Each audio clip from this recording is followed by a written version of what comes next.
A plataforma Parar la Guerra fai un chamamento á cidadanía para que se movilice en Pontevedra. Este sábado convocan unha concentración ás 12 do mediodía na Praza de España para reclamar que se pare a guerra en Oriente Medio. Nuestro más claro rechazo al régimen iraní de los ayatolás, que constituye una teocracia criminal con una larguísima historia de falta de libertad del pueblo y de una escandalosa discriminación, persecución y marginación de la mujer. Que tal rechazo no es un obstáculo para condenar sin paliativos la agresión bélica que están llevando a cabo los Estados Unidos e Israel en Irán.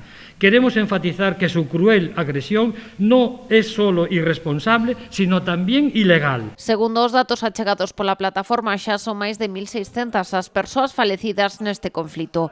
Tamén destacaron os danos a infraestruturas e o impacto que terá a crise a nivel global, con medidas como o peche do Estreito de Hormuz, vía pola que circula o 20% do petróleo mundial. Que las acciones bélicas, como la que denunciamos, jamás han resuelto los problemas que dicen cínicamente pretender solucionar y que esconden, en cambio, intereses particulares de quienes las desencadenan, como la historia siempre ha demostrado. En realidad, las guerras solo traen destrucción, devastación, sufrimiento, precariedad económica y muerte. Ademais de reclamar o fin da guerra en Oriente Medio, a plataforma mantén o foco sobre a situación en Gaza. Segundo cifras da ONU, xa son 72.100 as persoas mortas nos ataques contra Palestina, o 70% mulleres e nenos. Que ante esta flagrante violación de los derechos humanos y del derecho internacional, llamamos a todas las personas demócratas a condenar esta agresión, a defender un orden mundial basado en normas